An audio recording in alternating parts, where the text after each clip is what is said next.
Alors, bonjour mes amis vierges, donc nous sommes le 26 mars et ici je fais le tirage pour votre mois d'avril. Alors, premier petit message pour vous. Foufou, alors qui va nous donner un message? Quel est le...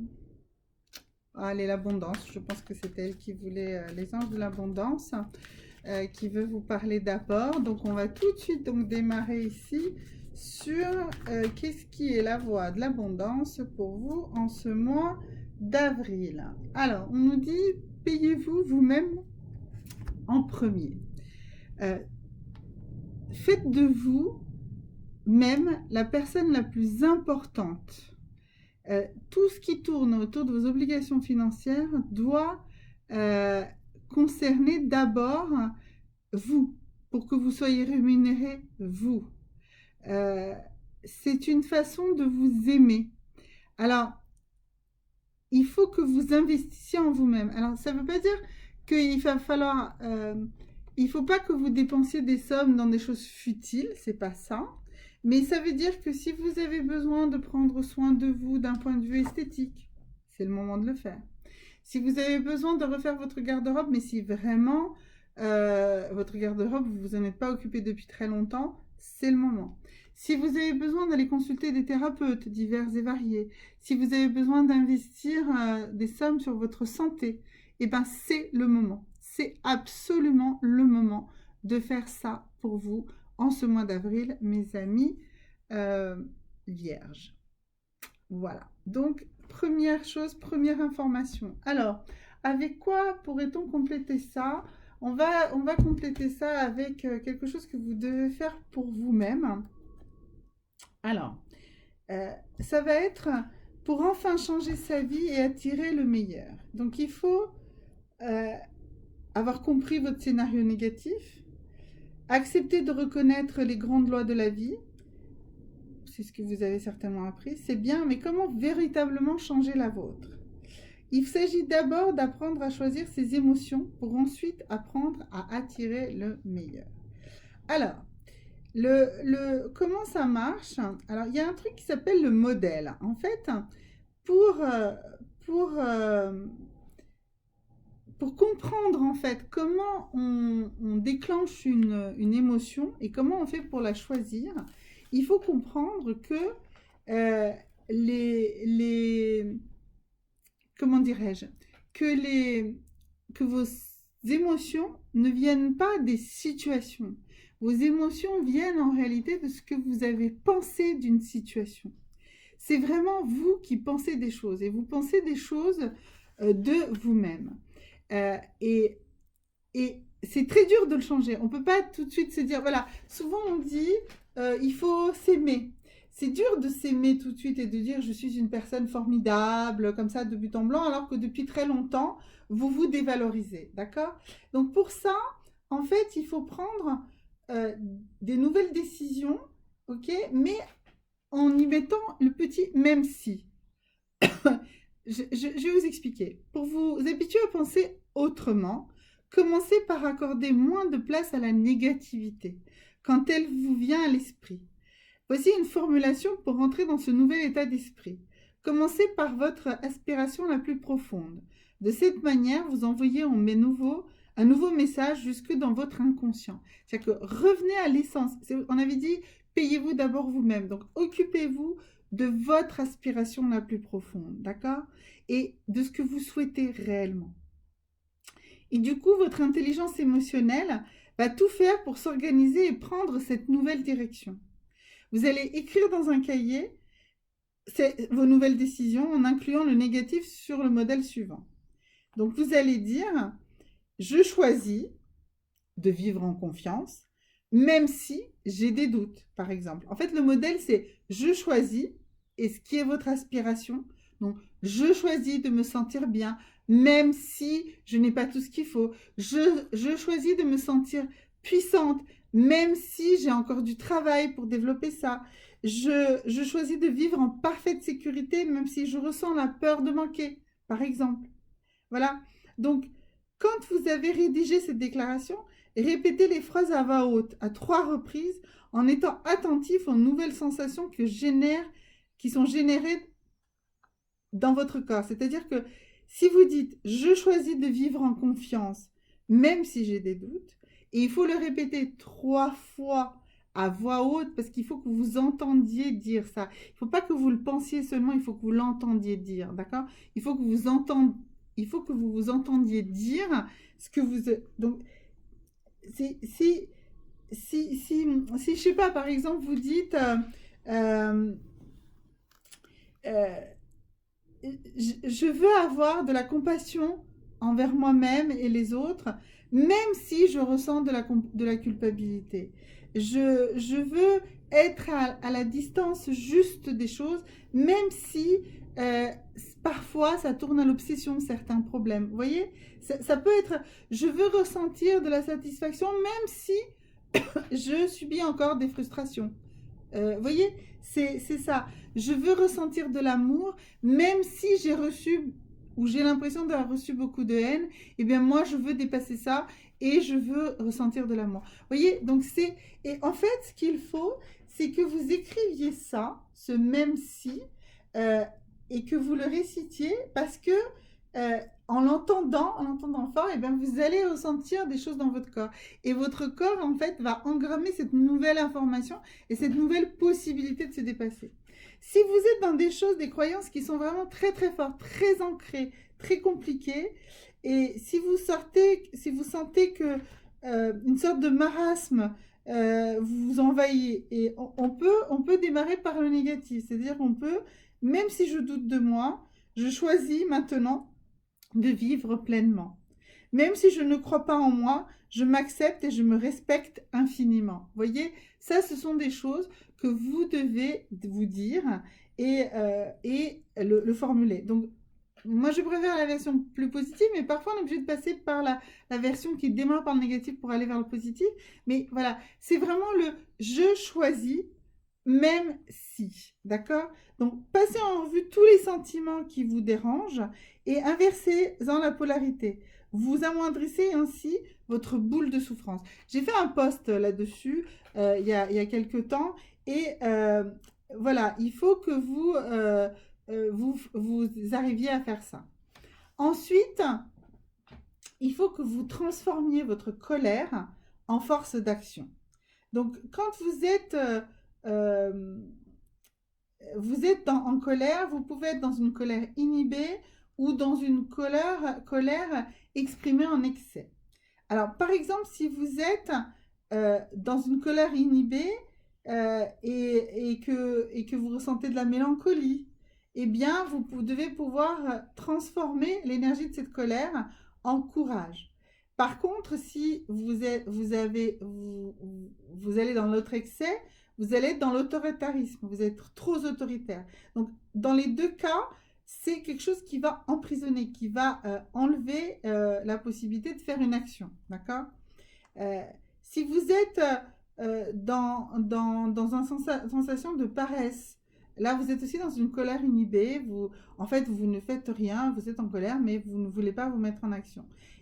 Ou alors, vous allez être dans un excès d'action qui va être de l'agressivité. Et ben, en fait, prenez plutôt la notion de puissance. Vous avez une puissance en vous, vous pouvez l'utiliser pour transformer les choses.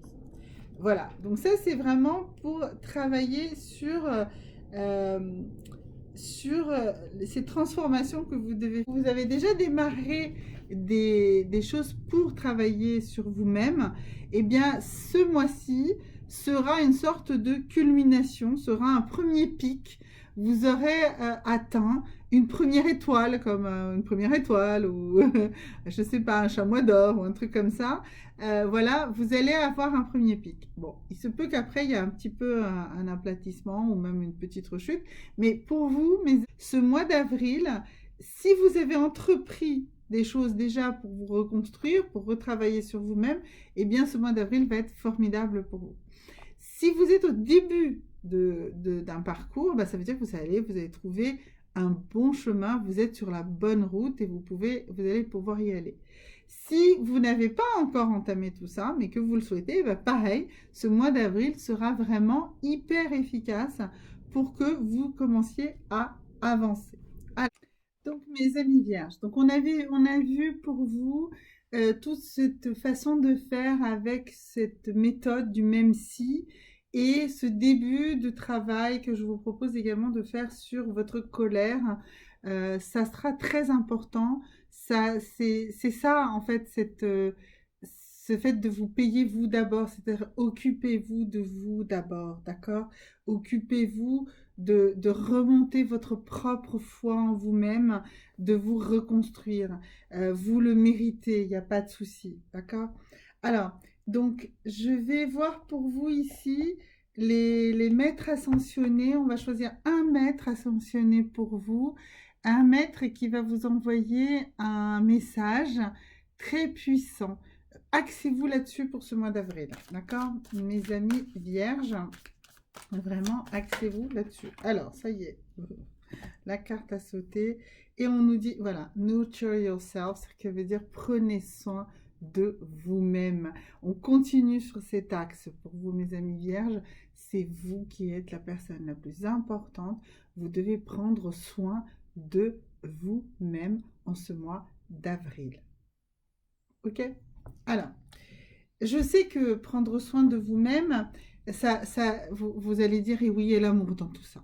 Bon, avant d'aller sur les traces de l'amour, on va quand même d'abord voir un petit peu quelle est la chose vraiment de votre nature profonde sur laquelle vous devez vous axer. Pour ceux qui ont déjà commencé le travail, il n'y a pas de souci, vous avez déjà vu beaucoup de choses, mais pour ceux qui vont rentrer dans ce travail, eh bien pour eux, il faut qu'ils aient quelques bases pour savoir sur quel axe de soi-même il faut qu'ils commencent par travailler.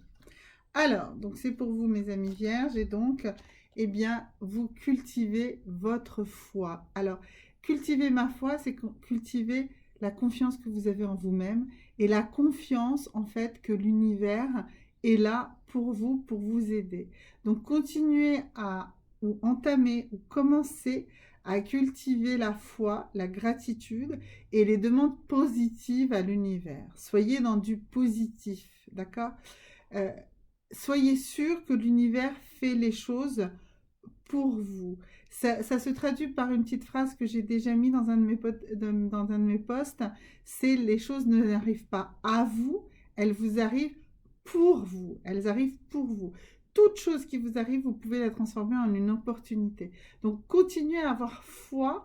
Même si vous êtes dans des difficultés, vous devez continuer à cultiver votre foi et votre confiance en vous-même et votre confiance en l'univers. Ensuite, deux autres messages veulent absolument sauter pour vous. Il faut que vous pratiquiez la résilience. Donc ça, c'est pour ceux qui ont vraiment l'impression de sortir d'une période de souffrance intense. Eh bien, vous devez commencer à rentrer dans la résilience. Alors, la résilience, c'est vraiment... Alors, j'ai dû mettre aussi ça en post aussi. Et puis surtout, n'hésitez pas à me poser des questions si vous voulez que je revienne là-dessus. Je ferai peut-être une vidéo même spéciale, la courbe du changement. Mais donc, dans la courbe de changement, donc quand il y a un choc, c'est un changement, d'accord? Le changement est un choc. Donc, vous allez d'abord commencer par une sorte de déni. Vous allez nier cette chose qui vous arrive, d'accord? Que vous pensez qu'elle vous arrive, vous allez commencer par la nier. Ensuite, vous allez vous mettre en colère. Vous êtes dans la colère. C'est pour ça que je vous parlais dans le début du tirage de ce travail sur la colère, d'accord? Ça, il faut que vous arriviez là-dessus. Ensuite, vous allez arriver dans le creux de la tristesse, d'accord? Et ensuite, vous allez graduellement remonter la pente. Et quand vous allez commencer à remonter cette pente, eh ben, l'idée, c'est de revenir dans un état proche, en fait, dans l'état dans lequel vous étiez, en termes émotionnels, en termes de bien-être émotionnel, en fait, avant ce choc. Alors, peut-être que vous n'avez pas remonté exactement au même niveau. D'ailleurs, vous allez peut-être changer de niveau. On appelle ça d'ailleurs de la croissance post-traumatique, pardon. Mais voilà, donc là, il faut que vous alliez vers cette résilience. Ça, c'est une chose. Et puis, l'autre élément qui a voulu vraiment venir vers vous, c'est je dis, je t'aime, je m'aime moi.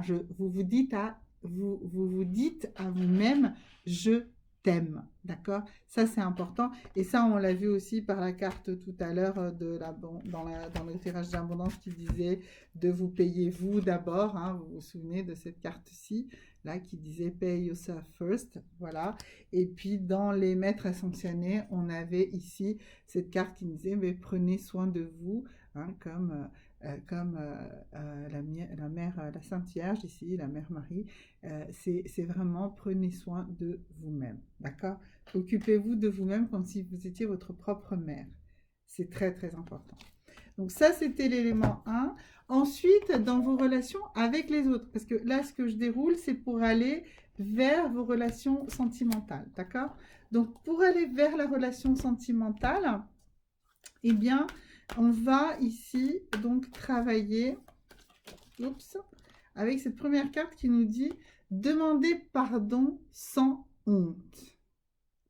Et oui, demandez pardon. Alors, ça veut dire que vous devez demander pardon aux autres, mais vous devez aussi vous demander pardon à vous-même, d'accord? Et un pardon, c'est pas s'humilier, c'est juste dire, voilà, écoute, j'ai compris ce que j'ai fait, j'ai compris la souffrance que j'ai pu induire parce que j'ai fait, et je te demande pardon. Mais j'ai pas à avoir honte, je n'ai pas fait ça exprès pour te faire du mal. Je l'ai fait, c'est vrai. C'était un choix que je pensais judicieux et raisonnable à ce moment-là. C'était peut-être un choix qui me paraissait bon pour moi, mais je t'ai blessé et je te demande pardon. Voilà, donc ça, c'est quelque chose de très important que vous devez faire. Encore une autre chose par rapport à vos relations avec les autres. Alors ici, de manger en pleine conscience. Alors vous êtes certainement dans une phase, si cette carte sort, ça veut dire que vous compensez par la nourriture et donc revenez au fait de manger en pleine conscience, mangez plus doucement, prenez vraiment conscience de ce que vous mangez, de ce que vous avalez. Dites-vous bien que ce que vous avalez, si vous avalez des choses qui vous font du mal, c'est parce que vous avez envie de vous faire souffrir, d'accord? Donc réfléchissez à ce que vous mangez et mangez-le en pleine conscience. Si vous voulez manger une cochonnerie entre guillemets, elle vous fera du mal si vous la mangez en culpabilité. Par contre, si vous décidez de la savourer, de la manger avec le vrai plaisir et sans culpabilité, ben, elle ne vous fera pas mal, cette chose. Elle vous apportera le bien-être que vous en attendez, que ce soit du boulgour, du quinoa, du chocolat ou même des fraises tagada. Ça n'a aucune espèce d'importance. Ce qui est important, c'est que vous le mangiez en conscience et que vous sachiez ce que vous en faites. Et vous allez voir que si vous mangez en conscience, si vous mettez à manger un énorme truc de chips ou de frites ou de machin qui vont vous faire du mal, et bien quand vous allez commencer à le manger, si vous le mangez en conscience, ben vous allez vous rendre compte que ça vous fait du mal. Et donc vous allez vous arrêter, d'accord? Alors que si vous le mangez comme ça sans réfléchir, ben vous êtes en train de vous faire du mal. Vous mangez, vous êtes dans une de ces moments de boulimie, de compensation émotionnelle, de choses, et vous vous faites du tort, vous vous faites du mal, vous vous faites mal, vous faites volontairement mal en fait, en mangeant ces choses qui vous font du mal.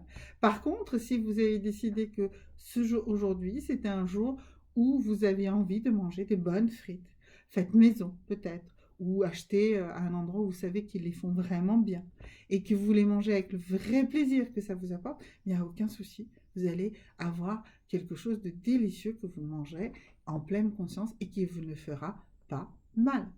Voilà, c'est tout. Alors maintenant, allons-y dans ce que certains d'entre vous attendent, cette relation sentimentale. Alors d'abord, on va s'attarder pour ceux qui sont dans un couple dysfonctionnel, d'accord? On va aller d'abord sur ceux-là, et ensuite, par la suite, on fera ceux qui sont dans la solitude, qui souhaitent rencontrer quelqu'un et qui souffrent de cette solitude. Je dis toujours, tout le monde n'est pas obligé de souffrir de solitude, il y a des moments où c'est important. Alors, dans ceux qui sont dans un couple dysfonctionnel, alors on a ici cette première carte qui est celle de recevoir, d'accord? Donc on reste sur ce même élan toujours, apprenez à recevoir et à donner, d'accord? Vous fonctionnez peut-être pas bien parce que vous donnez trop et que vous n'acceptez pas de recevoir ou parce que votre partenaire n'arrive pas à recevoir ce que vous avez à donner, donc réfléchissez à ça. Et ensuite ici on a cette deuxième carte qui nous parle du contrôle. Bah oui, effectivement, si vous contrôlez tout, si vous bloquez tout, vous voyez, et ben c'est en fait On a vu tout à l'heure, au début du tirage, j'avais parlé que le contrôle était une forme excessive de colère. C'est une colère dans l'excès, le contrôle. C'est le despotisme, c'est l'autoritarisme, vous voyez, c'est vouloir tout contrôler. Voilà, et ça explique pourquoi vous êtes dans une relation dysfonctionnelle. Vous essayez de contrôler l'incontrôlable. Une relation, ça ne se contrôle pas, ça se vit. Ça se vit par l'individualité de chacun. Vous êtes tous une personne différente. Chacun de vous reste une personne différente avec ses propres aspirations.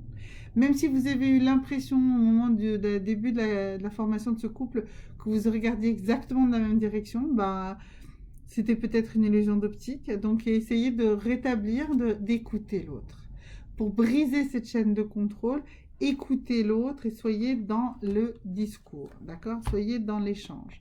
Il y a énormément de charges émotionnelles dans ce couple et essayez de redescendre cette charge émotionnelle. Essayez de revenir à des choses beaucoup plus simples finalement, à des choses moins émotives. L'échange, voilà, c'est vraiment l'échange, c'est capital pour vous actuellement, mes amis vierges qui êtes dans des difficultés de couple. Pour ceux qui cherchent l'âme sœur, qui cherchent l'amour, qui sont insatisfaits de leur solitude actuelle, alors allons-y pour vous, mes chers amis vierges. Alors, oula, 2 ou 3 cartes qui sont pondies en même temps. La première, eh bien, posez-vous la question de ce que vous voulez vraiment. Qu'est-ce que vous attendez réellement d'une rencontre amoureuse? Vous n'êtes pas clair dans votre tête, vous n'exprimez pas clairement déjà à vous-même ce que vous désirez réellement. Et donc, du coup, il est évident que dans vos rencontres, eh bien, ce message ne passe pas, il est confus, il est brouillé, et du coup, vous ne rencontrez pas la bonne personne, parce que tout simplement, ce que vous dites, ce que vous émettez n'est pas bon, d'accord? Enfin, n'est pas bon dans le sens où n'est pas clair. Voilà, et puis ensuite, arrêtez d'être dans cette volonté de plaire, arrêtez d'être dans ce besoin de plaire à l'autre, parce que finalement, vous n'êtes pas vous-même. Mais ça va très bien avec cette carte ici qui dit que voulez-vous réellement, d'accord? Donc voilà, pour la partie vraiment sentimentale, pour ceux qui cherchent l'amour, eh bien c'est ça. Vous êtes beaucoup trop dans une volonté de plaire et en même temps, vous êtes vraiment, vous ne savez pas ce que vous voulez exactement. Ok? Alors, donc ici, pour vous, le tirage est déjà assez long, il y a déjà beaucoup de choses. Donc, on va aller directement à la carte talisman. C'est la carte qui va vous aider, qui va vous protéger et qui va vous donner une direction pendant tout ce mois d'avril, mes amis vierges. Alors, allons-y. Voilà, voilà.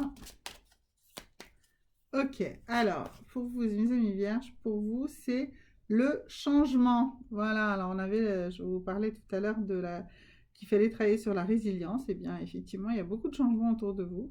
Donc, cette carte va attirer la nouveauté, les bons choix et les opportunités vers vous. Voilà, avec cette carte talisman, vous avez ça. Donc, si vous avez besoin de la carte, envoyez-moi un message, je vous enverrai la photo. Ou sinon, vous prenez un screenshot de la carte et vous la portez sur vous pendant tout ce mois d'avril. Elle va vous aider donc à attirer la nouveauté, les bons choix et les opportunités vers vous. Voilà mes amis vierges, à très bientôt, au revoir.